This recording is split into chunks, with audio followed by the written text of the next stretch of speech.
3. హల్లెలూయా. చప్పట్లు కొట్టుకుంటూ దేవుని స్తుతిద్దాం. ఆమేన్, ఆమేన్, ఆమేన్. దయచేసి కూర్చోండి, దయచేసి కూర్చోండి.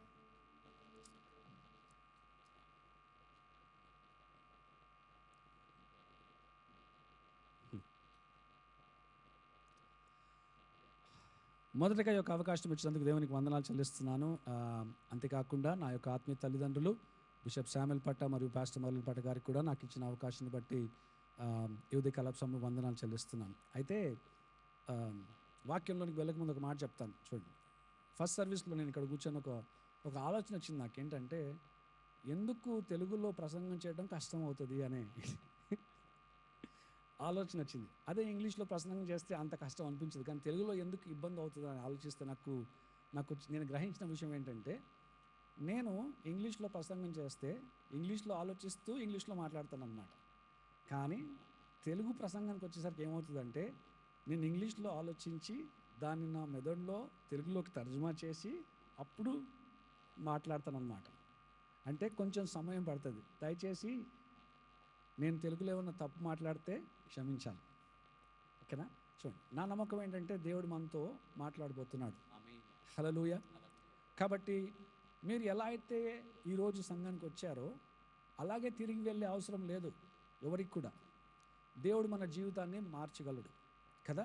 చూడండి, మనకు ఆ నమ్మకం ఉన్నట్లయితే దేవుడు నన్ను ఈరోజు ముట్టి నా జీవితాన్ని మార్చగలడు, నా జీవితంలో నేను ఆశపడుతున్న వాక్యాన్ని నెరవేర్చగలడన్న నమ్మకము మనకు ఉన్నట్లయితే పరిస్థితులు ఎలా ఉన్నప్పటికీ కూడా దేవుడు ఖచ్చితంగా మీ జీవితంలో కార్యం చేస్తూ మీరు చిరునవ్వుతో తిరిగి ఇంటికి వెళ్ళగలరు ఈ మధ్యాహ్నం. ఆమేన్ కదా.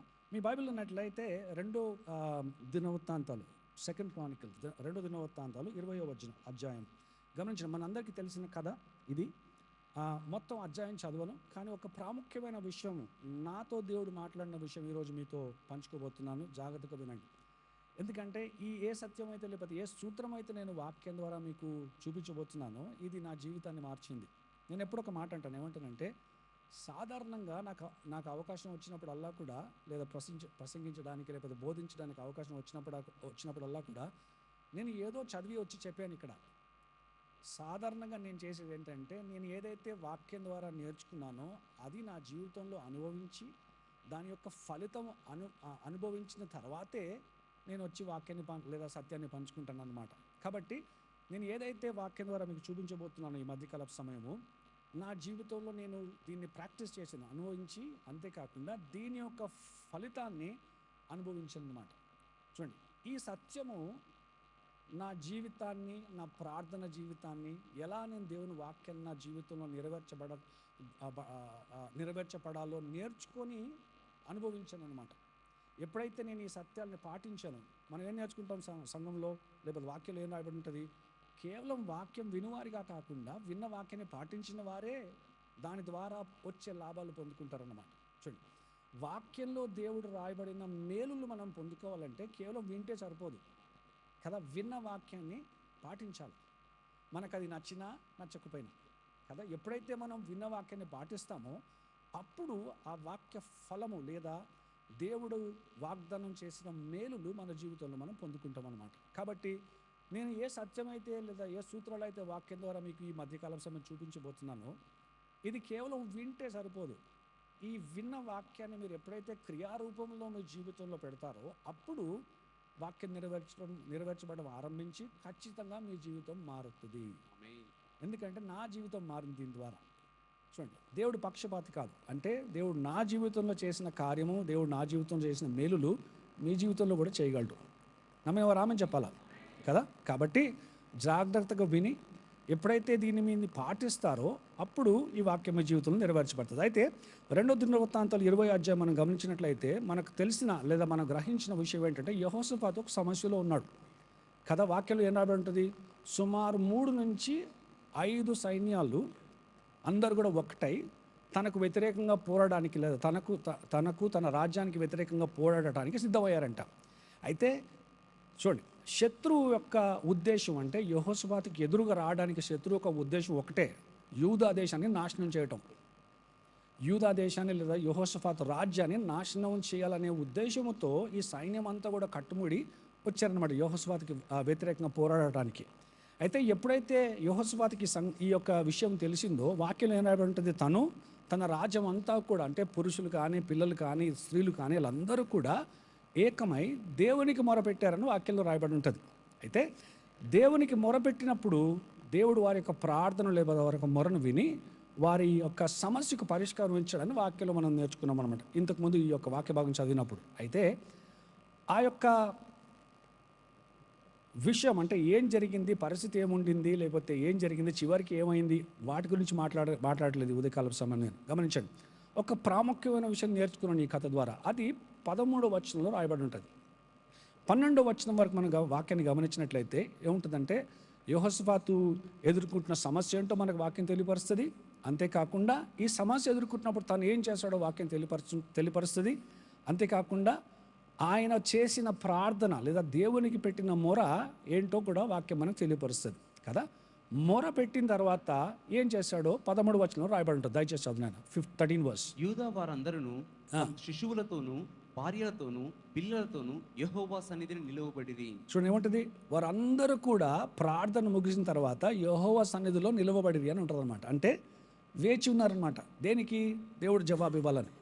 అయితే ఈ విషయం మనం గమనించినట్లయితే మనకు అర్థమయ్యే విషయం ఏంటంటే, దేవుడు వెంటనే వారి యొక్క మొరకు లేకపోతే వారి యొక్క ప్రార్థనకు జవాబిచ్చడం వాక్యంలో రాయబడి ఉంటుంది. ఎందుకంటే 13వ వచనంలో వారందరూ ప్రార్థన ముగిసిన తర్వాత దేవుడు సన్నిధిలో నిలబడ్డారంట. ఏది? దేవుడు మాట్లాడడానికి. అయితే 14వ వచనంలో నుంచి మనం చదివినట్లయితే దేవుడు వారి యొక్క ప్రార్థన విని వారి ప్రార్థనకు జవాబిచ్చడం వాక్యంలో రాయబడి ఉంటుంది.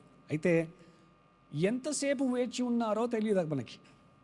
కొద్దిసేపు వేచి ఉన్నారని రాయబడి ఉంటుంది అక్కడ. ఎంతసేపు వేచి ఉన్నారో తెలియబడదు. గమనించండి, యెహోషాపాతు విషయంలో మనం గమనించినట్లయితే బహుశా ఎక్కువ సమయం కాకపోవచ్చు.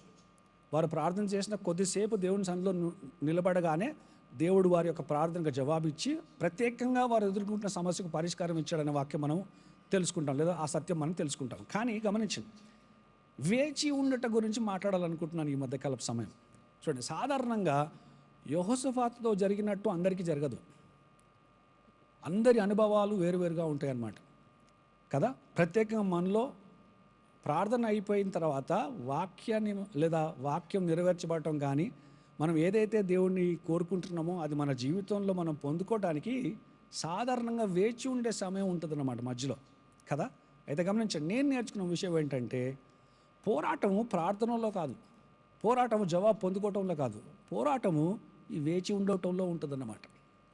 నేనేమన్నాను, కొద్దిమంది అందరి అనుభవాలు ఒకేలాగా ఉండదు. కొంతమందికి త్వరగా జవాబు పొందుకుంటారు, కొంతమంది కొద్ది సమయంలో జవాబు పొందుకుంటారు, కొంతమంది సంవత్సరాలు వేచి ఉంటారు కానీ జవాబు పొందుకోలేకపోతుంటారు అన్నమాట. ఉదాహరణ చెప్తాను చూడండి. కాలేబు తన జీవితంలో దేవుడు తనకిచ్చిన వాగ్దానం నెరవేర్చబడడానికి 45 సంవత్సరాలు వేచి ఉన్నాడంట. ఆలోచించారు ఎప్పుడన్నా కదా.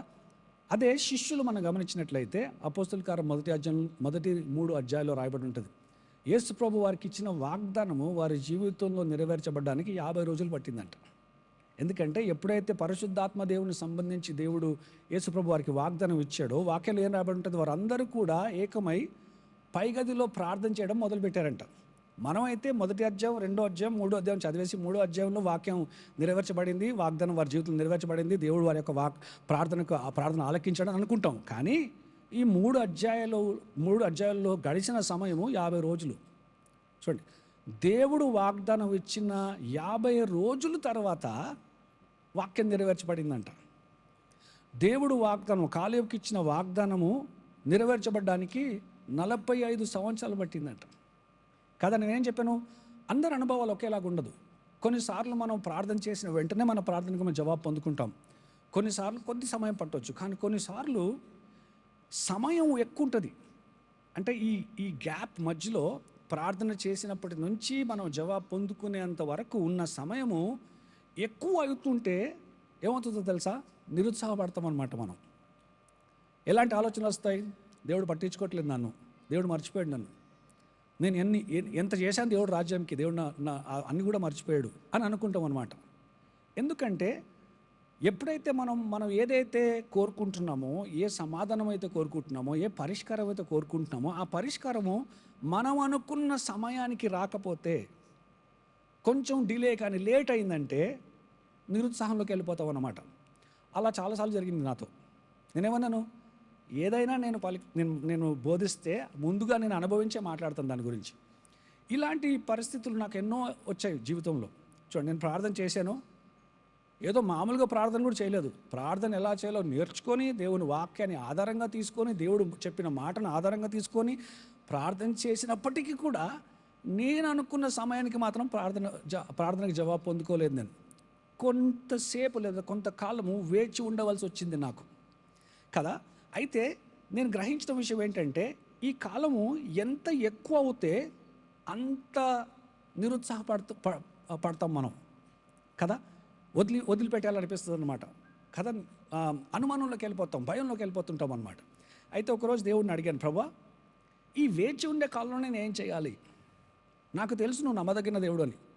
నువ్వు మాట పలికితే ఖచ్చితంగా నీ మాట నా జీవితంలో నువ్వు నెరవేర్చే సమర్థుడు. నీవు వాగ్దానం ఇస్తే ఖచ్చితంగా ఆ వాగ్దానం నా జీవితంలో పరిస్థితులు ఎలా ఉన్నప్పటికీ కూడా నెరవేర్చే సామర్థ్యత నీకుంది ప్రభువా అనే నమ్మకం నాకుంది. కానీ ఇలా వేచి ఉండటం చాలా కష్టమవుతుంది ప్రభువా. ఈ వేచి ఉండే సమయంలో నేనేం చేయాలన్నప్పుడు దేవుడు నాకు 3 విషయాలు చెప్పాడు. అయితే చూడండి, ఇక్కడ ఆశ్చర్యం ఏంటో తెలుసా? ప్రభువా, నాకు ఎందుకు జవాబు ఇవ్వట్లేదు ప్రభువా నా ప్రశ్నకి దేవుడు మౌనంగా ఉన్నాడు. ఈ వేచి ఉండే సమయంలో ఏం చేయాలా ప్రభువా అంటే మాట్లాడుతున్నాడు. గమనించారు ఎప్పుడన్నా? మనం ఏదైతే దేవుడు మాట్లాడాలా అనుకుంటామో అది మాట్లాడు, మనకు ఏదైతే అవసరం లేదనుకుంటామో అది మాట్లాడతాడు. అలాంటి అనుభవం ఉన్నవారి చేతిలో చూపించండి. చూడండి, కొన్నిసార్లు నేను బాగా కష్టాల్లో ఉన్నాను. అలాంటి సమయంలో దేవుడి దగ్గరికి వెళ్ళి, ప్రభా నాకు జ్ఞానం ఈ ప్రభా, ఈ యొక్క పరిస్థితిని నేను ఎలా అధిగమించి నేను బయటికి రాగలను ప్రభా, నాకు జ్ఞానం ఇవి నాయన, లేకపోతే ఈ పరిస్థితి నుంచి మార్గం నాకు సృష్టి ప్రభా, నాతో మాట్లాడు ప్రభా, నేను ఏం చేయాలన్నప్పుడు దేవుడు నాతో ఒకటే మాట అన్నాడు. ఏమన్నా తెలుసా? ఐ లవ్ యూ అన్నాడు.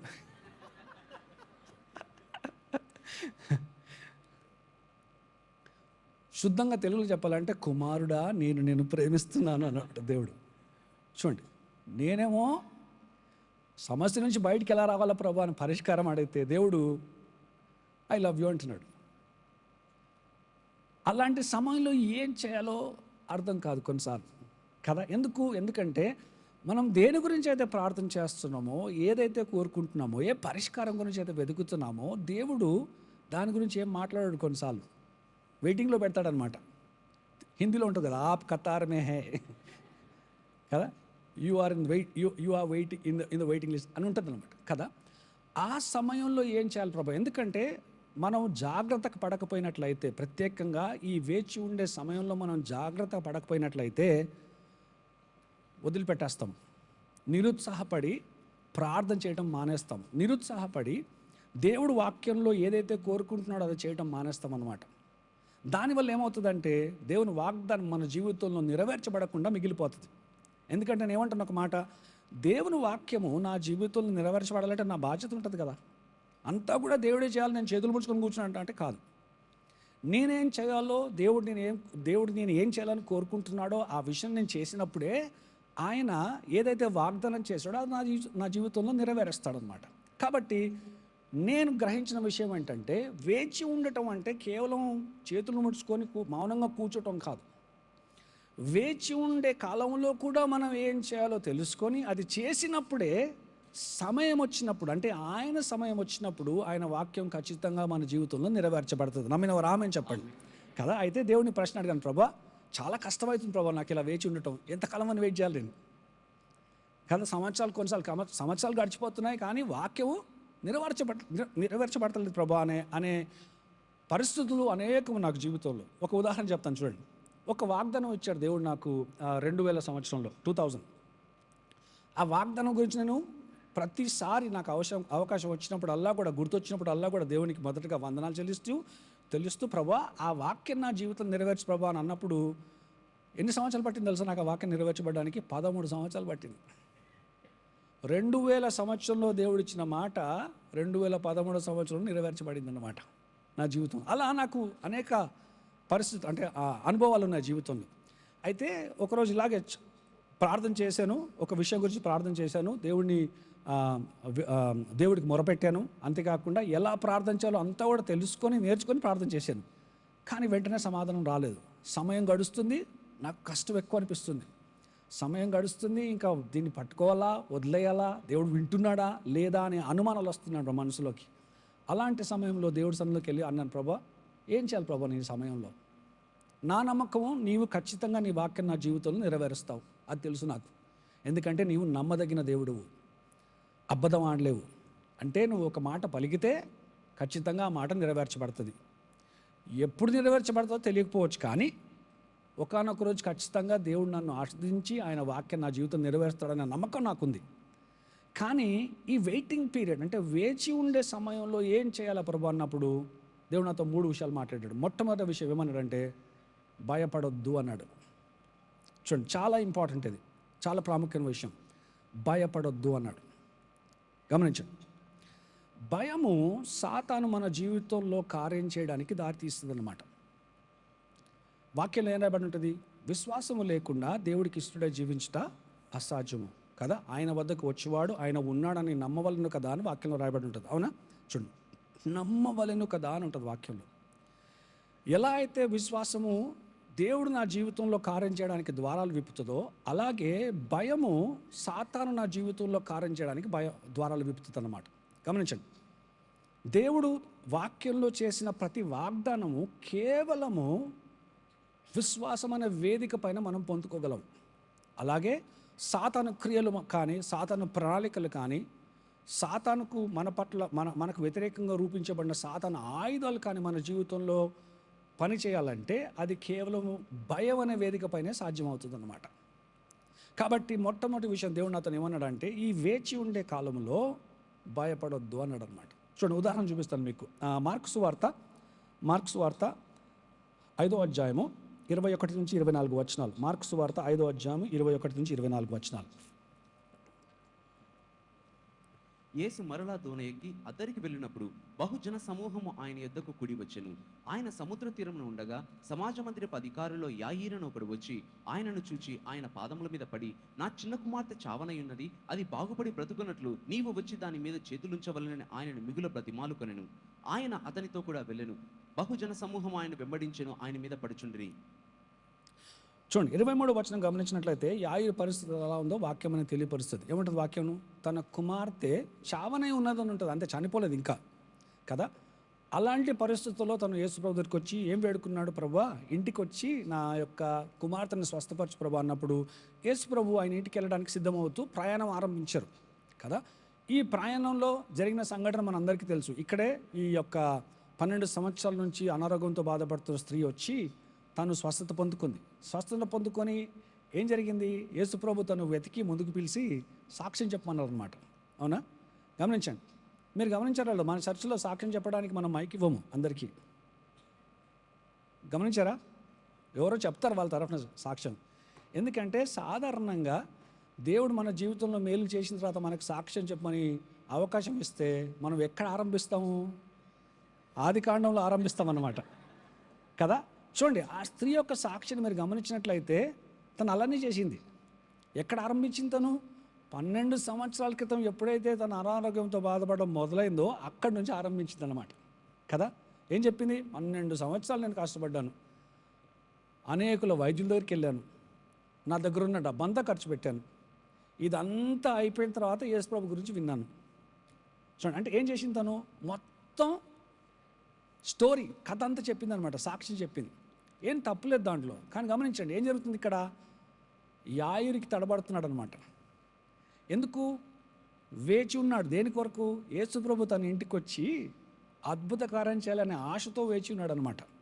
ఏమంటాడు యేసు దగ్గరికి వచ్చినప్పుడు తను ఏమంటాడు? నా కుమార్తె శావనైన ఉంది, అంటే అయిపోతుంది ప్రభా ఇంకో కొద్దిసేపంలో, తొందర ప్రభా అనుకున్నాడేమో లోపల కదా.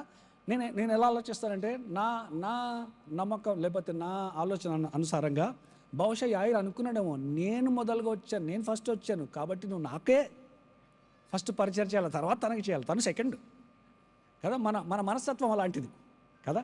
ఇప్పుడు మనం ప్రార్థన చేస్తాం, దేవుడు ప్రార్థన చేసి ప్రభు నేను మొదలుగా ప్రార్థన చేస్తాను కాబట్టి నా ప్రార్థనకి నువ్వు ఫస్ట్ జవాబు ఇవ్వాలి, తర్వాత ఇతరుల గురించి నాకు తెలియదు, నా ప్రార్థన, నా ఆశీర్వాదం, నా స్వస్థత, అలా ఆలోచిస్తాం అనమాట. బహుశా యాయీరు కూడా అలాగే ఆలోచించాడు అనమాట. గమనించండి, ఏం జరిగింది? కొద్ది సమయం పట్టింది అక్కడ. యేసు ప్రభు ఈ స్త్రీతో మాట్లాడుతూ తను స్వస్థత పొందుకునేంత లోపు కొద్ది సమయం పట్టింది. అంతలో ఒక సమాచారం వచ్చింది ఇంటి నుంచి. ఏం సమాచారము? గమనించండి. ఇంకను మాట్లాడుచుండగా 36. సమాజ మందిరపు అధికారి ఇంటి నుండి కొందరు వచ్చి, నీ కుమార్తె చనిపోయినది, నీవిక బోధకుని ఎందుకు శ్రమ పెట్టుదు అనేది. Next bus. నీవు ఇకను యేసు వారు చెప్పిన మాట లక్ష్య పెట్టక భయపడకము, నమ్మిక మాత్రం ఉంచుమని సమాజ మందిరపు అధికారి. చూడండి, సమాచారం ఏమొచ్చింది? నీ కుమార్తె చనిపోయింది. అయితే యేసు ప్రభు ఆ మాటకు ఎలా ప్రతిస్పందించారో చూడండి. ఏమన్నారు? యాయిరు వైపు తిరిగి తనతో ఒక్క మాట కూడా మాట్లాడే అవకాశం ఇవ్వలేదు యాయిర్కి. అవకాశం ఇవ్వకుండా ఏమన్నారు? భయపడుకుడి, నమ్మిక మాత్రమే ఉంచుడి అన్నాడు అనమాట. ఎందుకంటే ఇలా మనం దేవుడు మన జీవితంలో కార్యం చేస్తున్నాడనే వేచి ఉండే సమయంలో కనుక మనం భయపడితే దేవుడు చేసే కార్యం ఆగిపోతుంది. ఏమన్నాను? భయము లేకుండా సాతాను మన జీవితంలో ఏం చేయలేడు. కాబట్టి మొట్టమొదటిగా సాతాను చేసే ప్రయత్నం ఏంటంటే మన మనసులో, మన హృదయంలో భయం పుట్టించే ప్రయత్నం చేస్తాడనమాట. చూడండి, ఈ సమాచారం ఎప్పుడైతే యాయిరు విన్నాడో మొట్టమొదటిగా ఏం జరిగింది? భయం పుట్టింది. అందుకే యేసుప్రభు తన్ని మాట్లాడే అవకాశం ఇవ్వకుండా ఏమన్నారు? భయపడుకుడి, నమ్మిక మాత్రమే ఉంచుడి అన్నాడు అనమాట. అయితే గమనించండి, ఎప్పుడైతే మీరు ప్రార్థన యొక్క జవాబు కొరకు వేచి ఉన్నారో ఆ సమయంలో ఖచ్చితంగా భయపడొద్దు. భయపడితే సాతానికి అవకాశం ఇచ్చినట్టే. భయపడితే అప్పటి వరకు మనం దేని గురించి అయితే నమ్ముతున్నామో, దేని గురించి అయితే ప్రార్థన చేసుకుంటున్నామో దాన్ని వదిలేసినట్టే. కాబట్టి మొట్టమొదటిగా దేవుడు నాతో మాట్లాడిన విషయం ఏంటంటే భయపడుకుడి అని ఒక మాట చూపించాడు, ఒక వచనం చూపించాడు. యెరెమయా 1వ అధ్యాయం 12వ వచనం. జెరెమయా చాప్టర్ 1 and verse 12. గమనించండి ఏమన్నాడు దేవుడు. ఈ మాట నాతో మాట్లాడుతూ దేవుడు మొట్టమొదటిగా ఏమన్నాడంటే భయపడకు అని ఈ వచనం చూపించారు నాతో. యెరెమయా 1వ అధ్యాయం 12వ వచనం. యెహోవా నీవు బాగుగా కనిపెట్టితివి, నేను చెప్పిన వాక్యము నెరవేర్చుటకు నేను ఆతురపడుచున్నాను. చూడండి ఏమన్నాడు? నేను చెప్పిన వాక్యం లేదా వాగ్దానం నెరవేర్చుటకు నేను ఆతృతపడుచున్నాను అన్నాడు అన్నమాట దేవుడు నాతో. హల్లెలూయా. కాబట్టి మీలో ఎవరైనా బహుశా చాలా కాలం నుంచి వేచి ఉన్నారేమో దేవుడు మీ జీవితంలో కార్యం చేయాలని. బహుశా మీ ఆలోచనలు భయంతో నింపి ఉన్నాయేమో. దేవుడు మీతో మాట్లాడుతున్నాడు. ఆయన వాక్యాన్ని మీ జీవితంలో నెరవేర్చడానికి దేవుడు ఆతృత పడుతున్నాడు. హల్లెలూయా, హల్లెలూయా, హల్లెలూయా. గట్టిగా చెప్పాలా? కాబట్టి మొట్టమొదటి విషయం ఏం చేయాలా? భయపడొద్దు. చూడండి, భయపడకుండా ఉండాలంటే ఏం చేయాలా? విశ్వాసం ఎలా వస్తుంది? వినుట ద్వారా వస్తుంది కదా. అలాగే భయం కూడా వినుట ద్వారానే వస్తుంది అన్నమాట. కాబట్టి ప్రత్యేకంగా ఇలా వేచి ఉండే సమయంలో మనం భయపడకుండా ఉండాలంటే మనం ఏం వింటున్నామో దాన్ని బట్టి జాగ్రత్త పడాలా. ప్రత్యేకంగా మనం విశ్వాసంలో బలపరిచే ప్రయత్నం చేయాలా. అంతేకాకుండా మన భయాన్ని బలహీనంగా చేయాలన్నమాట. అది ఎలా సాధ్యము?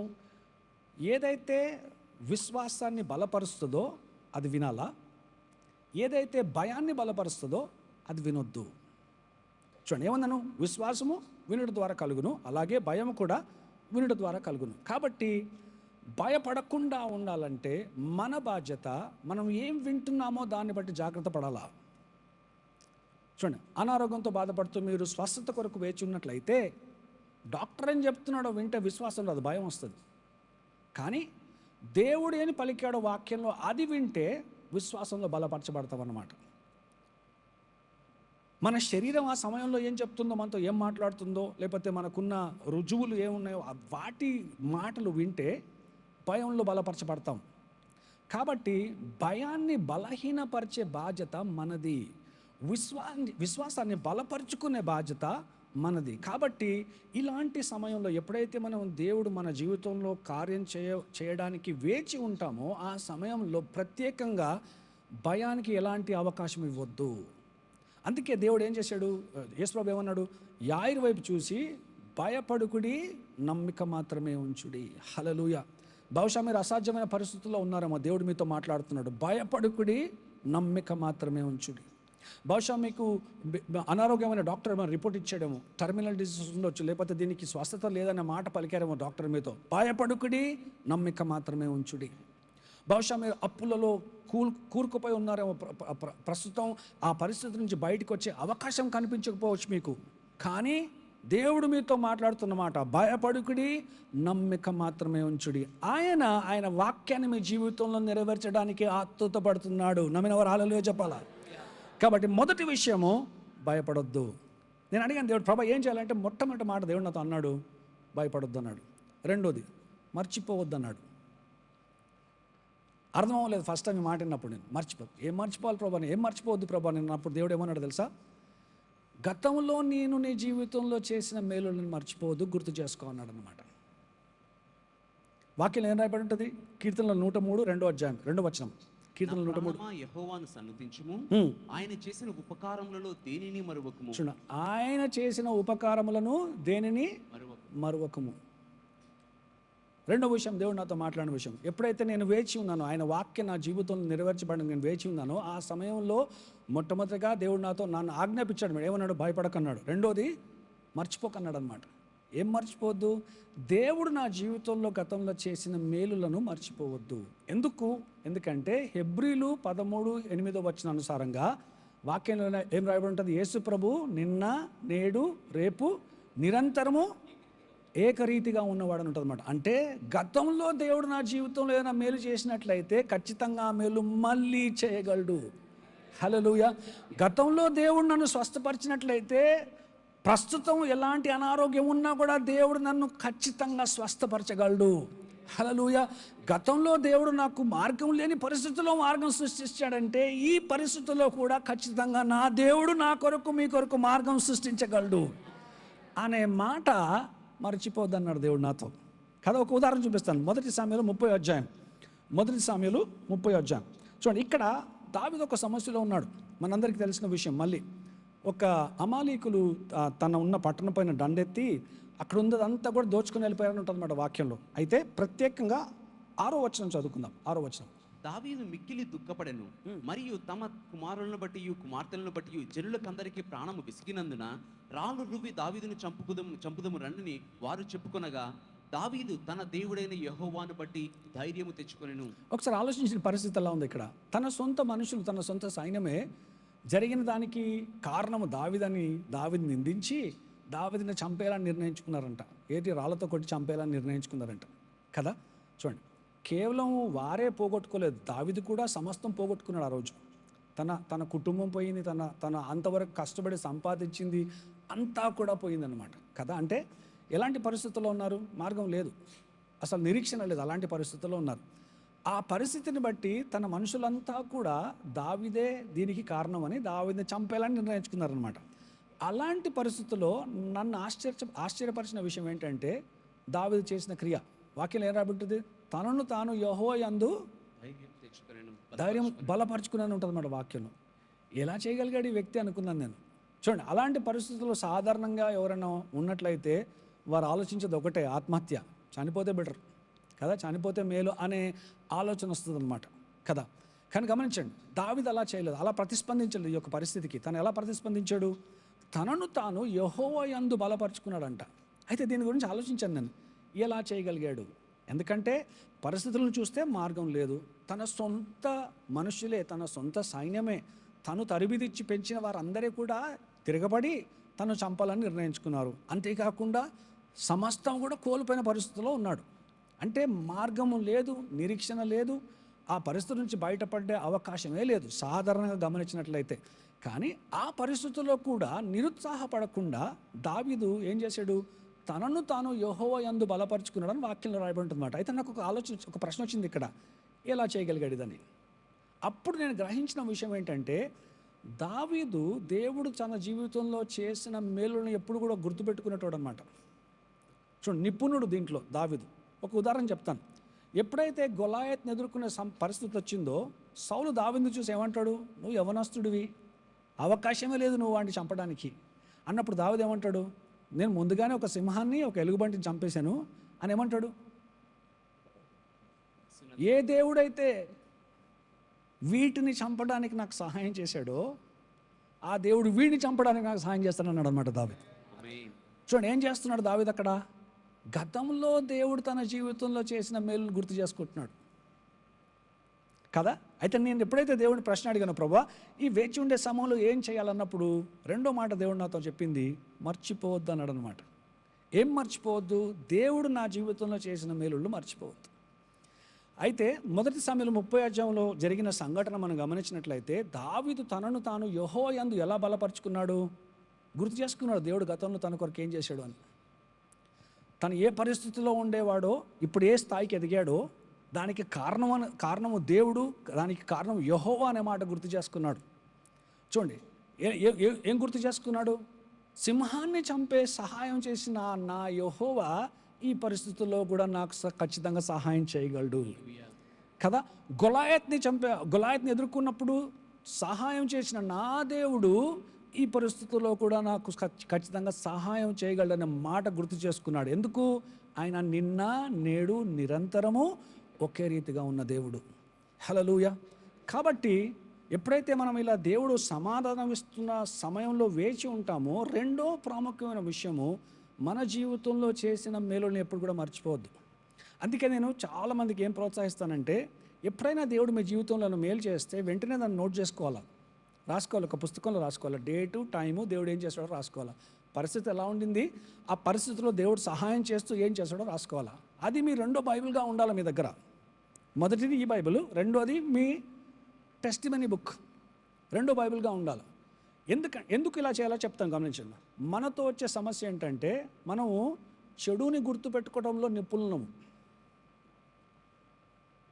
ఏమన్నా టెస్టిమనీ చెప్పమంటే ఏం చెప్తాం మనం? చెడు నుంచి మొదలు పెడతామన్నమాట కదా. చూడండి, నేను చాలాసార్లు విన్నాను, ఎవరైనా వచ్చి స్వస్థత పొందుకున్నాను పాస్టర్ గారు, నేను ఇది జరిగింది ఏం చెప్తారో తెలుసా? 10 నిమిషాలు టెస్టిమనీ చెప్తే దాంట్లో 9 నిమిషాలు వారి కష్టం గురించి మాట్లాడతారు, 1 నిమిషం దేవుడు ఏం చేస్తాడో చెప్తారనమాట. అంటే మనతో వచ్చే సమస్య అంటే మనం ఎలా ఆలోచిస్తామంటే, చెడు గురించి ఎక్కువ ఆలోచిస్తాం, మనం చెడుని ఎక్కువ గుర్తుపెట్టుకుంటాం. అందుకే ఎవరైనా మిమ్మల్ని ఇబ్బంది పరిచుంటున్నట్లయితే, 20 సంవత్సరాల క్రితం ఎవరైనా మీతో ఏమైనా మాట అన్నట్లయితే ఆ మాట గుర్తుంటుంది. వాళ్ళు ఏం చెప్పారు, ఎలా చెప్పారు, వారి మొహం ఎలా ఉండింది ఆ టైంలో, అంతా కూడా గుర్తుంటుంది. అదే 20 రోజుల క్రితం ఎవరైనా మనకి మేలు చేసినట్లయితే అది మర్చిపోతాం మనం. అందుకే దేవుడు ఆజ్ఞాపించాడు, వాక్యంలో ఏముంది? నా ప్రాణమా యెహోవాని సన్నుతించుము, ఆయన చేసిన మేలులను మరువకము అంటుంది అన్నమాట. చూడండి, అది ఆజ్ఞ, అది రిక్వెస్ట్ కాదు. ఎందుకంటే సాధారణంగా మన జీవితంలో ఏదైనా మంచి జరిగితే అది మనం త్వరగా మర్చిపోతాం, కానీ చెడు జరిగితే సంవత్సరాల వరకు మనకు గుర్తుంటుంది అన్నమాట అది. కాబట్టి నేనేమన్నాను, మనల్ని మనము వేచి ఉండే సమయంలో బలపరచుకోవాలంటే రెండో ప్రాముఖ్యమైన విషయము, దేవుడు మన జీవితంలో చేసిన మేలుని ఎప్పుడు కూడా మరవద్దు. చూడండి, ఆ రోజు అసహజమైన పరిస్థితుల్లో దావీదు ఉన్నప్పుడు, మార్గం లేని పరిస్థితుల్లో దావీదు ఉన్నప్పుడు తాను ఎలా బలపరుచుకున్నాడు? దేవుడు తన జీవితంలో గతంలో చేసిన ప్రతి మేలును గుర్తు చేసుకుంటూ తాను యెహోవా యందు బలపరుచుకున్నాడు. అంతేకాకుండా దానివల్ల ఆ సమస్య నుంచి బయట వచ్చాడు. అయితే గమనించండి, ఏం జరిగింది? ఇంకో టెస్టిమనీ వచ్చిందనమాట, ఇంకో సాక్ష్యం వచ్చింది. దేవుడు చేసిన మేలును బట్టి సాక్ష్యం, ఇంకో సాక్ష్యం దావీదు పొందుకున్నాడు.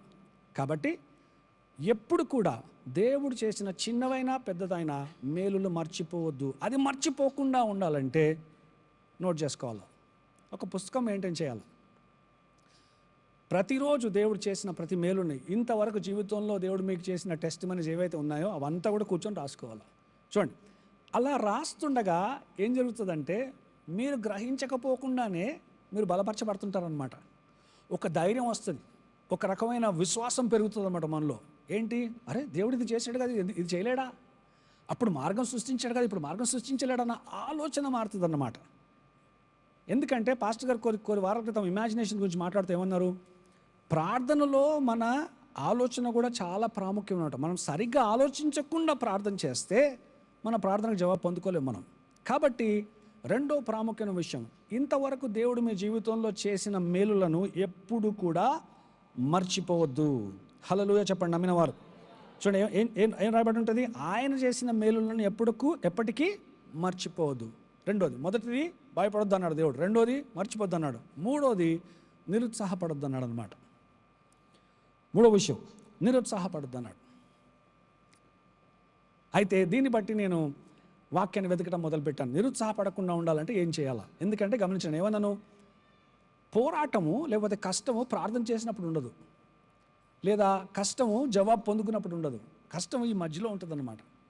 అంటే ప్రార్థన చేసినప్పటి నుంచి జవాబు పొందుకునే సమయంలో చాలా కష్టం ఉంటుంది. ఎందుకంటే సాతాను ప్రార్థన చేసినప్పుడు రాడు, సాధారణంగా ఇక్కడే వస్తాడు. ఇక్కడ దాడి చేయడానికి ఎక్కడ వస్తాడు? ఈ వేచి ఉండే సమయంలో వస్తాడనమాట. వచ్చి మాట్లాడుతుంటాడు మనతో. ఏమంటాడు? ఏం కనిపిస్తుంది నీకు? ఏమైనా రుజువు ఉందా దేవుడిని యొక్క ప్రార్థన విన్నాడు? అసలు దేవుడిని ప్రార్థన విన్నాడా అని మాట్లాడతాడనమాట కదా. చూడండి, నొప్పి అలాగే ఉంది శరీరంలో. డాక్టర్స్ రిపోర్ట్ ఏమైనా మారిందా? మారలేదు. డబ్బులు ఏమైనా వచ్చాయా బ్యాంకులో? రాలేదు. ప్రమోషన్ వచ్చిందా? అది కూడా రాలేదు. ఇంక్రిమెంట్ అనుకున్నాం, ఇంక్రిమెంట్ కూడా రాలేదు. ఎలా బయటపడాలనుకుంటున్నావు అనే మాటలు మాట్లాడతాడనమాట సాతాను. నేనేమన్నాను? ఈ పరిస్థితుల్లో మీరు ఏం వింటున్నారో దాన్ని బట్టి జాగ్రత్త పడాలా. విశ్వాసానికి సంబంధించిన మాటలు మాత్రమే వినాలా, భయానికి సంబంధించిన మాటలు వినొద్దు. అది మనం నిర్ణయించాలి. రెండోది మర్చిపోదు. మూడోది నిరుత్సాహపడొద్దు. అయితే నేను వాక్యంలో ఒక ఉదాహరణ వెతికే ప్రయత్నం చేశాను అనమాట. నిరుత్సాహపడకుండా, ఇలాంటి పరిస్థితుల్లో వేచి ఉండే సమయంలో నిరుత్సాహపడకుండా నేను ఎలా ఉండగలన్నప్పుడు దేవుడు నాకు ఒక వాక్యం చూపించాడు. రోమిలకు రాసిన పత్రిక 4వ అధ్యాయం, రోమిలు 4వ అధ్యాయము 19-20 వచనాలు. అతడు విశ్వాసమునందు బలహీనుడు కాక రమారమి 100 ఏండ్ల వయసు గలవాడయుండి అప్పటికి తన శరీరము మృతతుల్యమైనట్టు శారాగర్భము మృతతుల్యమైనట్టు ఆలోచించను. కానీ అవిశ్వాసము వలన దేవుని వాగ్దానమును గూర్చి సందేహింపక దేవుని మహిమపరిచి ఆయన వాగ్దానము చేసిన దానిని నెరవేర్చుటకు సమర్థుడని రూఢిగా విశ్వసించెను. చూడండి, ఇక్కడ అబ్రహాం గురించి మాట్లాడుతున్నాడు. అబ్రహాం కూడా ఎన్ని సంవత్సరాలు వేచి ఉన్నాడు? 25 సంవత్సరాలు వేచి ఉన్నాడు. దేవుడు వాగ్దానం ఇచ్చినప్పటి నుంచి ఇస్సాకు పుట్టే సమయానికి 25 సంవత్సరాలు గడిచాయంట కదా. 25 సంవత్సరాలు వేచి ఉండటం అంటే చిన్న మాట కాదు. 25 నిమిషాలు వేచి ఉండటమే కష్టం కదా. ఎందుకంటే మనం అందరం కూడా దేనికి అలవాటు పడ్డాము? ఇన్స్టెంట్కి అలవాటు పడ్డాం. బటన్ నొత్తితే కాఫీ రావాలా కదా, పిన్ నొత్తితే డబ్బులు బయటికి రావాలా, అలవాటు అయిపోయింది మనకు అది. అలాగే మనం ఏమనుకుంటాం? ప్రార్థన చేయగానే దేవుడు జవాబు ఇవ్వాలనుకుంటాం. అందుకే 2 నిమిషాలు కానీ 20 నిమిషాలు కానీ వేచి ఉండాలంటే చాలా కష్టం మనందరికీ. కానీ గమనించండి, అబ్రహాము 25 సంవత్సరాలు వేచి ఉన్నాడంట కదా. ఈ వేచి ఉన్న సమయంలో నిరుత్సాహపడకుండా అబ్రహాం ఏం చేశాడు? వాక్యంలో నిలబడి ఉంటుంది, తన మృతతులమైన శరీరము కానీ సారా మృతతులమైన గర్భాన్ని కానీ గమనించలేదంట. ఇంగ్లీష్లో ఏముంటుందంటే, he did not consider his own body not the deadness of Sarah's womb.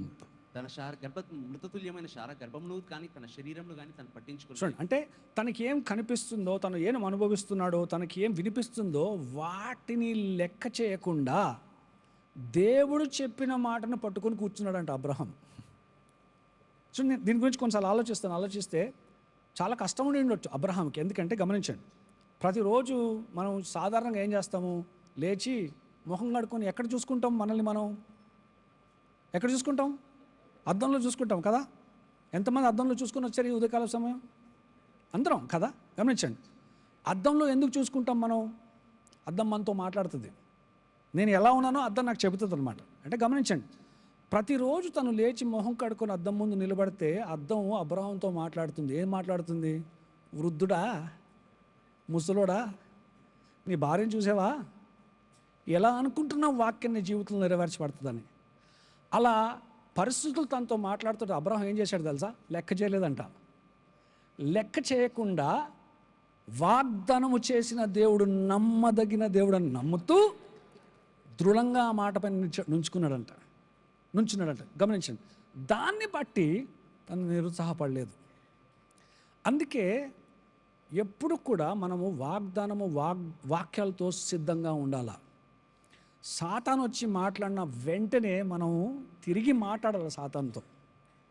ఏం మాట్లాడాలా? యేసు ప్రభు వాక్యాన్ని పలికినట్టు మనం పలకగలగాల. చూడండి, అనారోగ్యంతో బాధపడుతున్నట్లయితే సాతాను వచ్చి అంటాడు, నువ్వు అనుకున్నావు పడుకోకముందు నొప్పి ఉండదు, పొద్దున లేచేసరికి పెరిగిపోయింది కదా నొప్పి, ఎలా అనుకుంటున్నాను స్వస్థపరచబడుతున్నాను అనే సాతాను మాటలు మాట్లాడితే ఏం మాట్లాడాలి మనం? అవును కదా నువ్వు చెప్పింది అని అనొద్దు. ఏం చెప్పాలా? ఆయన పొందిన గాయములచే నేను స్వస్థత పొంది తిని అంటే లెక్క చేయొద్దు. సాతాను మాటలను పట్టించుకోవద్దు. దేవుడు మాటతో లేదా దేవుడు వాక్యంతో సిద్ధంగా ఉండి దేవుడు వాక్యాన్ని పలకాల కదా. యేసు ప్రభుని శోధించడానికి వచ్చినప్పుడు యేసు ప్రభు ఏం చేశారు? ఇలా రాయబడి ఉంది అన్నారనమాట. చూడండి, సాతాను శోధించిన వెంటనే యేసు ప్రభు నా బైబిల్ ఎక్కడ ఎత్తుకారా, లేదా ఏదో ప్రే టవర్కి ఫోన్ చేశారా? చేయలేదు. ఏం చేశారు? వాక్యంతో సిద్ధంగా ఉన్నారనమాట. అలాగే వేచి ఉండే సమయంలో మనం నిరుత్సాహపడకుండా ఉండాలంటే వాక్యంతో ఎల్లప్పుడూ సిద్ధంగా ఉండాలా. చూడండి, వాక్యం ఏమంటుంది?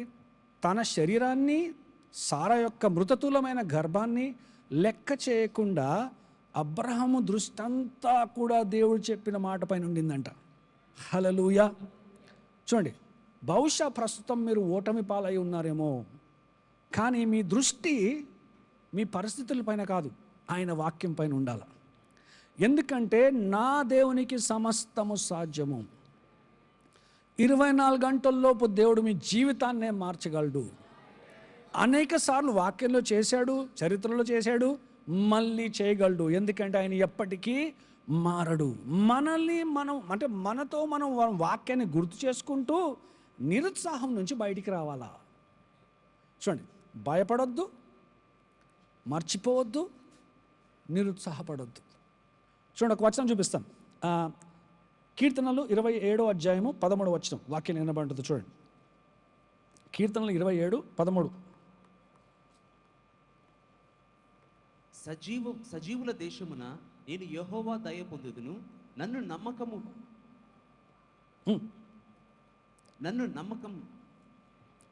చూడండి, నమ్మకము నాకు లేని ఎడల నేనేమవుదును. నేను ఇంకో వర్జన్, అంటే ఇంకో తెలుగు వర్జన్ నోట్ చేసుకున్నాను. యెహోవా కొరకు కనిపెట్టుకుని ఉండుము. Read this. నేను చనిపోకముందు యెహోవా మంచితనాన్ని నేను చూస్తానని నిజంగా నేను నమ్ముచున్నాను. చూడండి, ఏమంటారు వాక్యంలో?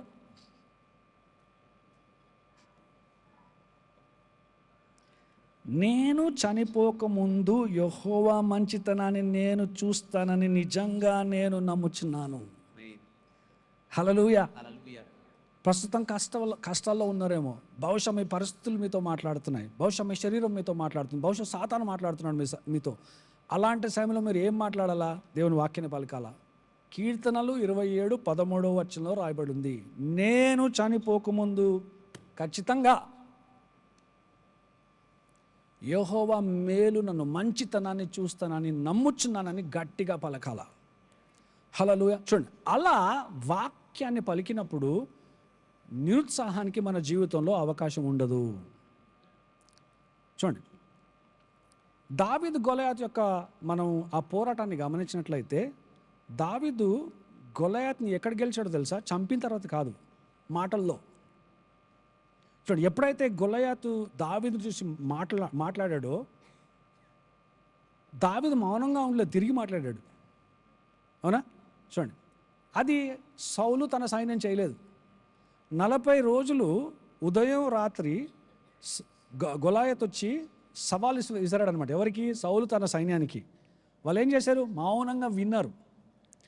మౌనంగా విని తిరిగి మాట్లాడలేదు. కాబట్టి వాక్యంలో ఏం రాబడి ఉంటుంది తెలుసా? భయభీతులై నిరుత్సాహులయ్యారని ఉంటుంది అనమాట వాక్యంలో కదా. కానీ దావీదు అలా చేయలేదు. దావీదు ఏం చేశాడు? గొలయాతు ఏ అంటే దావీదు BCDEFG అన్నాడు. అర్థమవుతుందని ఏం చెప్పాను? చూడండి, అలా సాతాను వచ్చి మీతో మాట్లాడుతున్నప్పుడు మౌనంగా ఎప్పుడూ ఉండొద్దు. దేవుడు వాక్యం ఏముంటుంది? దేవుడు వాక్యం ఖడ్గం. దేవుడు వాక్యాన్ని తీసుకొని ధైర్యంగా మాట్లాడడం మొదలు పెట్టాలా. హల్లెలూయా. I'll say this in English. What did Goliath say? I will cut you to pieces and feed you to the beasts of the field and the birds of the air. నిన్ను ముక్కలుగా చేసి ఆకాశ పక్షులకు ఆహారముగా నేను వేస్తాను. That's what Goliath said to David. గొలియాతు దావీదుతో మాట్లాడాడు. David did not stay silent. దావీదు మౌనంగా ఉండలేదు. మౌనంగా ఉండలేదు దావీదు. What did he say? ఏమన్నాడండి? You come to me with a sword and a javelin, నీవు బల్లెతో ఈటెతో నా మీదకి వస్తున్నావు. but I come to you in the name of my God. నా దేవుడైన నామం మీద నేను వస్తున్నాను. And then he says, I will cut you to pieces and feed you to the birds of the air and to the beasts of the field. నిన్ను ముక్కలుగా చేసి ఆకాశ పక్షులకు ఆహారంగా వేస్తాను. మీరు జాగ్రత్తగా ఆ మాటలు చదివితే దావీదు ఏం చేయబోతున్నాడో వివరిస్తాడనమాట. ఏమంటాడు తెలుసా? నీ తల కట్ చేస్తానంటాడు దావీదు. ఎవరితో? గొలయాతుతో అంటున్నాడు అనమాట. దావీదు వయసు ఎంత? 16 సంవత్సరాలు ఉంటుంది. అనుభవం ఉందా? పోరాడే అనుభవం ఉందా? లేదు కదా. కానీ దేవుడితో అనుభవం ఉండింది దావీదుకి. హల్లెలూయా. చూడండి, గొలయాతు మాట్లాడుతున్నప్పుడు దావీదు మౌనంగా లేడు. కాబట్టి ఎప్పుడైతే మనం ఇలా వేచి ఉంటామో, దేవుడు ఆయన మన ప్రార్థనకు జవాబు ఇచ్చే వేచి ఉండే సమయంలో నిరుత్సాహపడకుండా ఉండాలంటే దేవుని వాక్యం మన నోటు ఉండాలి ఎప్పుడు కూడా. You must have the word of God in your mouth all the time. దేవుని వాక్యం ఎల్లప్పుడూ నీ నోటిలో నింపబడి ఉండాలి. Then you won't be discouraged. అప్పుడు మీరు నిరాశ చెందరు. And you will be able to go through the waiting period for the word to manifest in your life. ఆ వాక్యం మీ జీవితంలో నెరవేరడానికి ఆ వేచి ఉండే కాలంను దాటుకుని వెళ్ళగలరు. కాబట్టి మీలో ఎవరైనా ఇలాంటి సమయంలో గనక మీరు వెళ్తున్నట్లయితే ఈ 3 విషయాలు గుర్తుపెట్టుకోండి. మొదటిగా భయపడొద్దు. రెండోది మర్చిపోవద్దు. మూడోది నిరుత్సాహపడొద్దు. నిరుత్సాహపడకుండా ఉండాలంటే దేవుడు వాక్యం మీ నోటు ఉండాలా. అందుకే ప్రతిరోజు వాక్యాన్ని నేర్చుకోవడం, కంతట నేర్చుకోవడం చాలా ప్రాముఖ్యం. ఎన్ని వాక్యాలు మీకు కంతటైతే వస్తుందో అంత సులభంగా మీరు సాతాన్ని ఓడించగలరు. చూడండి, పాస్టర్ మర్లు ఏమంటారు, ఒక మాట అంటారు, మీ వయసు ఎంతో అన్ని వాక్యాలు రావాలా మీకు అని అంటారు. అవునా అవునా పాస్టర్ మర్లు అంటారు. గమనించండి, యేసు ప్రభు సాతాన్ని ఓడించినప్పుడు ఎన్ని వచనాలు వాడారు? 3 కదా. మీలో కొంతమంది 30 సంవత్సరాలు, కొంతమంది 50 సంవత్సరాలు, కొంతమంది 60 సంవత్సరాలు.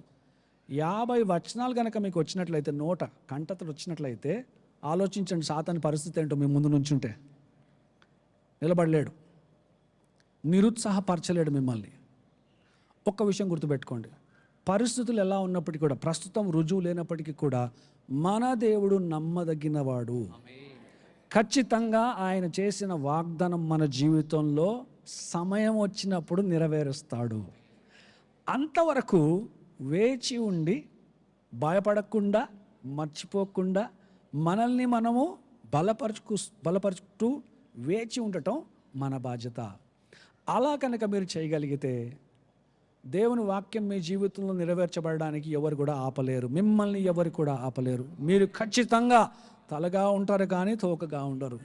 చూడండి, ఏమన్నాను ఈరోజు ఆరంభించక ముందు, ఆయన చూపు మీపైనే ఉంది.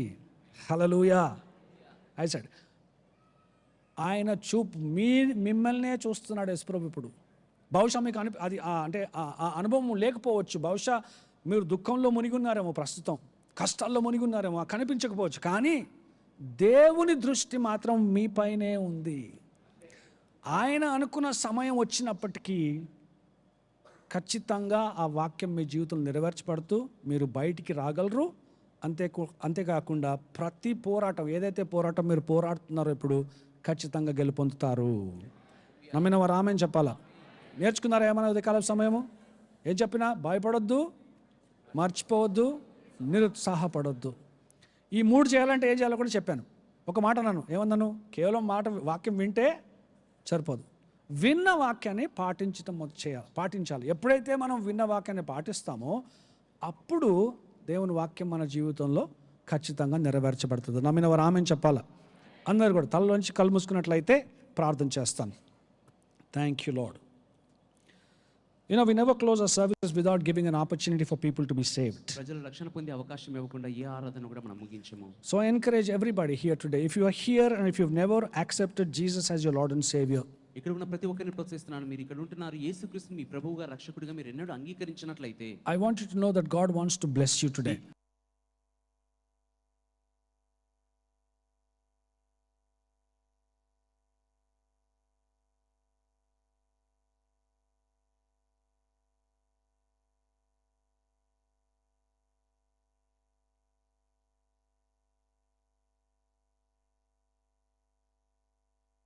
మాట్లాడతానన్నమాట.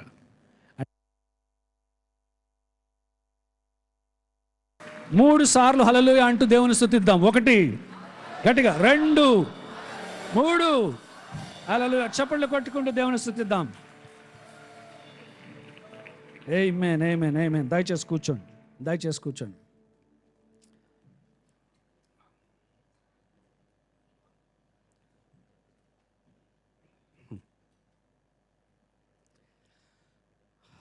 మొదటగా ఈ యొక్క అవకాశం ఇచ్చినందుకు దేవునికి వందనాలు చెల్లిస్తున్నాను. అంతేకాకుండా నా యొక్క ఆత్మీయ తల్లిదండ్రులు బిషప్ శామ్యుల్ పట్ట మరియు పాస్టర్ మర్లిన్ పట్ట, మొదటగా ఈ యొక్క అవకాశం ఇచ్చినందుకు దేవునికి వందనాలు చెల్లిస్తున్నాను. అంతేకాకుండా నా పట్ట గారికి కూడా నాకు ఇచ్చిన అవకాశాన్ని బట్టి ఈ ఉదయకాల సమయం వందనాలు చెల్లిస్తున్నాను. అయితే వాక్యంలోనికి వెళ్ళకముందు ఒక మాట చెప్తాను. చూడండి, ఫస్ట్ సర్వీస్లో నేను ఇక్కడ కూర్చొని ఒక ఆలోచన వచ్చింది నాకేంటంటే, ఎందుకు తెలుగులో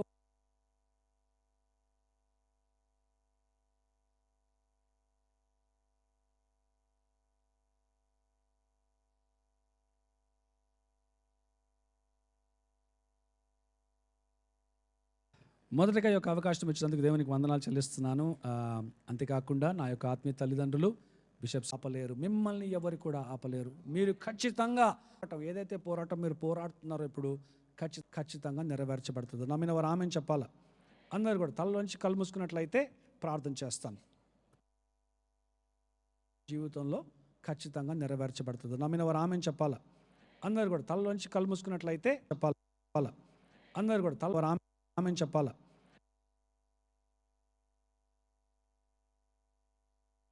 నమ్మిన వారు ఆమెను చెప్పాలా? అందరు కూడా తలలోంచి కళ్ళు మూసుకున్నట్లయితే ప్రార్థన చేస్తాను. మొదటగా ఈ యొక్క అవకాశం ఇచ్చినందుకు దేవునికి వందనాలు చెల్లిస్తున్నాను. అంతేకాకుండా నా యొక్క ఆత్మీయ తల్లిదండ్రులు బిషప్ శామ్యుల్ పట్ట మరియు పాస్టర్ మర్లిన్ పట్ట గారికి కూడా నేను వాక్యంలో ఒక ఉదాహరణ వెతికే ప్రయత్నం చేశాను అనమాట. నిరుత్సాహపడకుండా, ఇలాంటి పరిస్థితుల్లో వేచి ఉండే సమయంలో నిరుత్సాహపడకుండా నేను ఎలా ఉండగలన్నప్పుడు దేవుడు నాకు ఒక వాక్యం చూపించాడు. రోమిలకు రాసిన పత్రిక 4వ అధ్యాయం, రోమిలు 4వ అధ్యాయము 19-20 వచనాలు. అతడు విశ్వాసమునందు బలహీనుడు కాక రమారమి 100 వయసు గలవాడయుండి అప్పటికి తన శరీరం మృతతుల్యమైనట్టు శారాగర్భము మృతతుల్యమైనట్టు ఆలోచించెను. కానీ అవిశ్వాసము వలన దేవుని వాగ్దానమును గూర్చి సందేహింపక దేవుని మహిమపరిచి ఆయన వాగ్దానము చేసిన దానిని నెరవేర్చుటకు సమర్థుడని రూఢిగా విశ్వసించెను. చూడండి, ఇక్కడ అబ్రహాం గురించి మాట్లాడుతున్నమాట. అబ్రహాం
ఆయన స్వీకరించారు, ఆచరించారు, వారి జీవితాలు మలుపు తిప్పబడ్డాయి.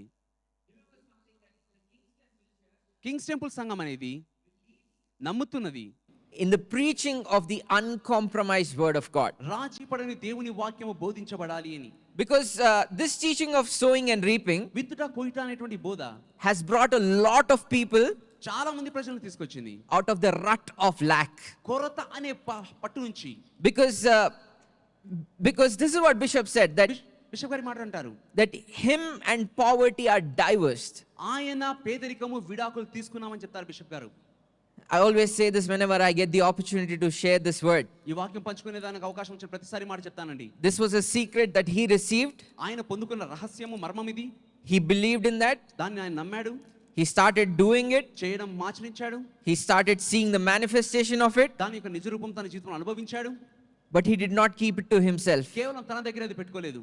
Both our pastors మన ఇరువురు పాస్టర్లు love us so much మనల్ని ఎంతగానో ప్రేమించారు that they don't want to just be blessed by themselves. కేవలం వారు మాత్రమే దీవించబడి ఉండాలని కోరట్లేదు. For the people that God has entrusted them with, దేవుడు వారికి ఇచ్చినటువంటి ప్రజలను they want the same blessing for you all as well. వారందరూ కూడా అదే ఆశీర్వాదాన్ని అనుభవించాలని కోరుతున్నారు. Because everybody that's given an opportunity to share about this giving word, ఈ యొక్క అభివృద్ధి వాక్యం పంచుకునే అవకాశం ఇచ్చిన ప్రతిసారి we all have our own experiences. మనకందరికీ సొంత అనుభవాలు ఉండాలి. You ask anybody, ఇక్కడ ఉన్న ఎవరినైనా అడగండి, we all have experiences. మనకందరికీ అనుభవాలు ఉన్నాయి. These are people ఈ ప్రజలే that have received the word, వాక్యాన్ని స్వీకరించారు, believed in the word, వాక్యాన్ని నమ్మారు, put it into action, క్రియల్లో పెట్టారు, and have seen a testimony. వారి జీవితంలో సాక్ష్యం కలిగి How many పొందుకున్నారు. of you have a financial breakthrough because of this teaching? ఈ బోధన Raise your hand boldly, boldly. అద్భుతం కలిగి ఉన్నారు. ఒకసారి చేయి పైకి ఎత్తి చూపించండి. Amen, amen.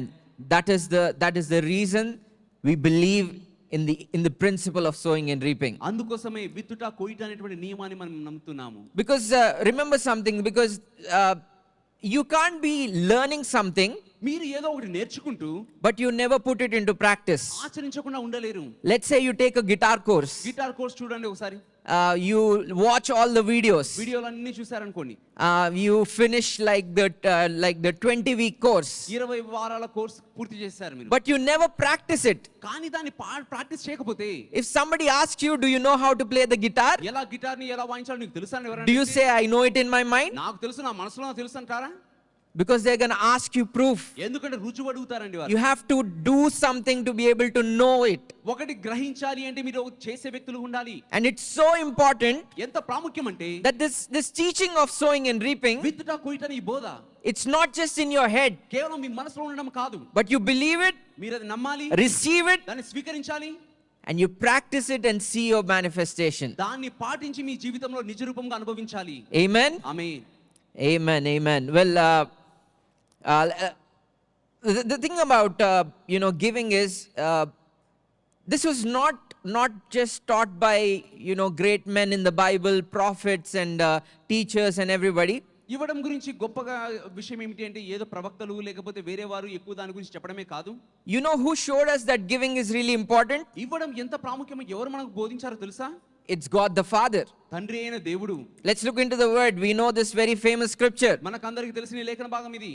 John 3:16 says, యోహాను 3:16 అంటుంది, God so loved the world దేవుడు లోకమును ఎంతో ప్రేమించెను, that he gave ఆయన ఇచ్చెను his only begotten son. తన ఏకైక అద్వితీయ కుమారుని. Two things I want you to pay attention to. రెండు విషయాల మీద ధ్యాస పెట్టాలి మీరు. Loved ప్రేమించాలి and give. ఇవ్వడము. Let me say this. The instant response of loving someone is showing it in action. ఒకరిని ప్రేమించేదానికి ప్రతిస్పందనగా అది క్రియలలో ఇవ్వడం ద్వారా తెలియచేయబడుతుంది. That's why the word of God says that it is better to give than to receive. అందుకోసమనే దేవుని వాక్యంలో ఉంటుంది, ఇచ్చుట కంటే పుచ్చుకొనుట కంటే ఇచ్చుట ధన్యము అని.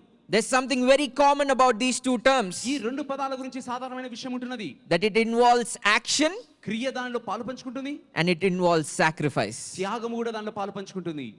Because there's so many times that pastor always gave us this example. చాలా సార్లు పాస్టర్ గారు ఒక ఉదాహరణ మనకు చెప్పారండి. Married people know it the best. వివాహమైన వారికి బాగా తెలుస్తుంది. You can't just be saying I love you to your spouse. నీ యొక్క భార్యతో కానీ లేకపోతే మీ భాగస్వామితో ప్రేమిస్తున్నా చెప్తూ మాత్రం ఉండలేరు. Especially the wife. ప్రత్యేకంగా భార్య. లవ్ యూ అంటున్నావు కానీ ఏది ఏంటి రుజువు ఏంటి అంటున్నావు, బాగానే ఉంది కానీ రుజువు ఏంటి అంటారు.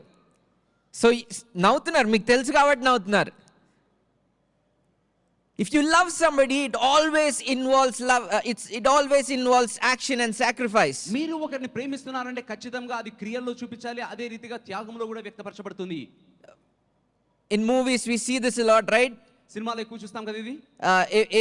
If a girl అమ్మాయి is loved by two different people, ఇద్దరు వ్యక్తులు ఎక్కువగా ప్రేమించారనుకోండి ఆ అమ్మాయిని, one boy ఒక అబ్బాయి ఏమో gives a rose, పువ్వు ఇచ్చాడు, the second boy రెండవ అబ్బాయి writes a letter with his blood. తన రక్తంతో లేఖ రాశాడు అనుకోండి.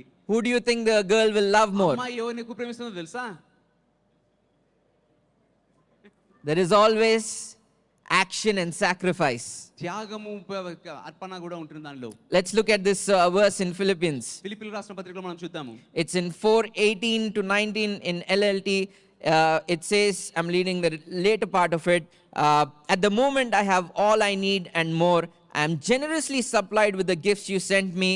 They are a sweet smelling sacrifice that is acceptable and pleasing to God. 4:18 నాకు సమస్తమును సమృద్ధిగా కలిగి ఉన్నది, మీరు పంపిన వస్తువులను ఎపఫ్రోదితు వలన పుచ్చుకొని ఏమీయూ తక్కువ లేక ఉన్నాను, అవి మనోహరమైన సువాసనయు దేవునికి ప్రీతికరమైన ఇష్ట యాగమునై ఉన్నవి. A sweet smelling sacrifice. అవి మనోహరమైనటువంటి యాగముగా ఇష్టమైన యాగముగా ఉన్నాయి. Because there are two things shown when sacrifice is involved. ఒక యాగము చేయబడినప్పుడు అర్పణ అర్పించినప్పుడు రెండు విషయాలు చూపించబడతాయి. First thing is that you love that other person, మొదటిగా ఆ వ్యక్తిని ప్రేమిస్తున్నారని and the చూపించడం. second thing is that you trust and have faith in that person. రెండవదిగా ఆ వ్యక్తిని నమ్ముతున్నా అని చెప్పడము. Psalms 4:5 says, offer sacrifices in the right spirit and trust in the Lord. కీర్తనలు 4:5 ఉంటుంది, ఆయనకు సరైనటువంటి బలియాగము అర్పిస్తూ దేవుని యందు నమ్మిక ఉంచుడి. Because the best part about the aspect of giving ఇవ్వడంలో శ్రేష్టమైన విభాగం ఏమిటంటే in the Bible బైబిల్ గ్రంథంలో always ends with receiving. ఎల్లప్పుడూ పొందుకోవడంలో అది ముగిస్తుంది. What does Genesis say? ఆది కాండం ఏమంటుంది? As long as the earth remains, భూమి నిలిచి ఉన్నంత కాలము there will be seed time and విత్తు కాలం ఉంటుంది మరియు harvest. కోత కాలం ఉంటుంది. Because remember something, I gave you the example of God the Father. తండ్రి అయిన దేవుని యొక్క ఉదాహరణ మీకు చూపించాను. Did I not tell you that sacrifice hurts? ఆ త్యాగం అనేది నొప్పి కలిగించదని చెప్పానా? Because the person that was hurt the most ఎక్కువగా బాధపరచబడే వ్యక్తి through giving ఇచ్చుట ద్వారా was God the Father. తండ్రి అయిన దేవుడండి. Do you realize? మీకు అర్థమైందా? He gave his only son. తన ఏకైక కుమారుని ఇచ్చాడు. He gave his only son, the word. వాక్యమైనటువంటి తన ఏకైక కుమారుని ఇచ్చాడు. He was separated from his word. ఆయన వాక్యం నుంచి వేరైపోయాడు. That is why it is the greatest sacrifice. అందుకోసం అనేది గొప్ప త్యాగంగా చెప్పబడుతుంది. And it is because of that sacrifice ఆ త్యాగమును బట్టి we have eternal life. మనకు నిత్య జీవం ఉన్నది. There is no condemnation. దోషారోపణ లేదు. We have freedom. స్వేచ్ఛ ఉంది. Like I said, నేను చెప్పిన రీతిగా giving always gives us a harvest. ఇవ్వడము ఎల్లప్పుడూ కూడా పంటతో ముగిస్తుంది. So I'm going to challenge you. మీకు సవాలు చేస్తున్నాను. Whatever your need is, మీ అవసరత ఏదైనా కూడా show a very sweet smelling sacrifice to God. దేవునికి ఇష్టమైనటువంటి యాగముగా ప్రీతికరమైన సువాసనగా మార్చండి దాన్ని. Because initially it might hurt, మొదట్లో అది నొప్పి కలిగించినా but it will definitely give you a harvest. కానీ ఖచ్చితంగా పంటనిస్తుంది మీకు అది. All the people that have raised their hands up, చేతులు పైకెత్తిన ప్రతి ఒక్కరు they did a sacrificial offering. వారు త్యాగపూరితమైన అర్పణ అర్పించారు. It hurt, వారికి కొంచెం బాధ అనిపించింది but మొదట్లో. they knew that they trusted God. కానీ దేవుని నమ్మారు కాబట్టి చేశారు. Because he is no man to lie. ఆయన అబద్ధమైన నరుడు కాదు. If the word says so, దేవుని వాక్యం it చెప్పి will happen. అది జరిగి It తీరుతుంది. will manifest. అది జరిగి So తీరుతుంది. whatever your need might be, మీ అవసరత if ఏదైనా it's a financial challenge, ఆర్థిక ఇబ్బంది అయినా, a marital లేదా challenge, వివాహ సమస్య అయినా, if you're expecting for a baby, లేదా సంతానం కోసం ఆశిస్తున్నా, you're believing for a car, car కోసం నమ్ముతున్నా, believing for a house, ఇంటి కోసం నమ్ముతున్నా, whatever the need might be, అవసరత ఏదైనా కూడా your seed will meet that need. మీ విత్తనము అవసరత తీరుస్తుంది. Amen. Amen. Bishop says this, bishop గారి మాట అంటారండి, some things are not taught, కొన్ని విషయాలు బోధించబడేవి కానీ some things are caught. కొన్ని విషయాలు గ్రహించబడేవి. After getting married to Debbie, there was a lot of things that I started observing because of the closeness and the proximity with pastor's family.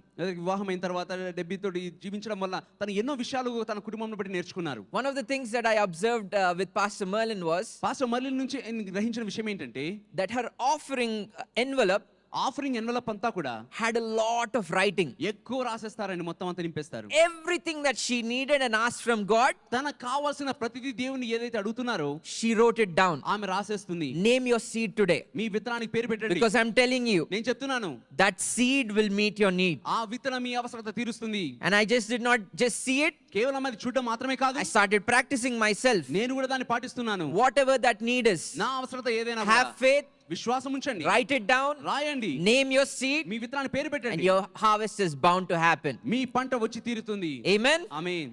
Did you learn something? ఏదైనా నేర్చుకున్నారా? Is it just in your mind? కేవలం మనసులోనే ఉందా? Don't just park it in the mind. కేవలం మనసులోనే అక్కడ నిలపకండి, Put it into action, క్రియల్లో పెట్టండి దాన్ని. because the next testimony is yours. తరువాతి సాక్ష్యం మీదే ఇది. Amen. Amen. Amen. I'm going to give you like 30 seconds. If you have a pen, if you're using an envelope, please start having the habit of writing on your envelope. దయచేసి మీకు envelope మీద మీకు pen ఉన్నట్టయితే దయచేసి రాసుకోనండి, రాయండి ఏదైతే ప్రార్థన విన్నపం ఉంటున్నదో అది. Amen. If you don't have an envelope, please raise your hand. Our ushers will give you an envelope. Envelope లేని వారు దయచేసి చేయి పైకెత్తి చూపించండి, ఆశర్స్ వచ్చి మీకు ఎన్వలప్ అందజేస్తారు. Right. Am I seeing cheerful givers? ఆనందాన్ని ఉత్సాహంగా ఇచ్చే వారిని చూస్తున్నానండి. Let's sow cheerfully. మనం ఆనందంతో ఉత్సాహంతో విత్తుదాం. If you have it in your hand, just lift it up, show it to God that this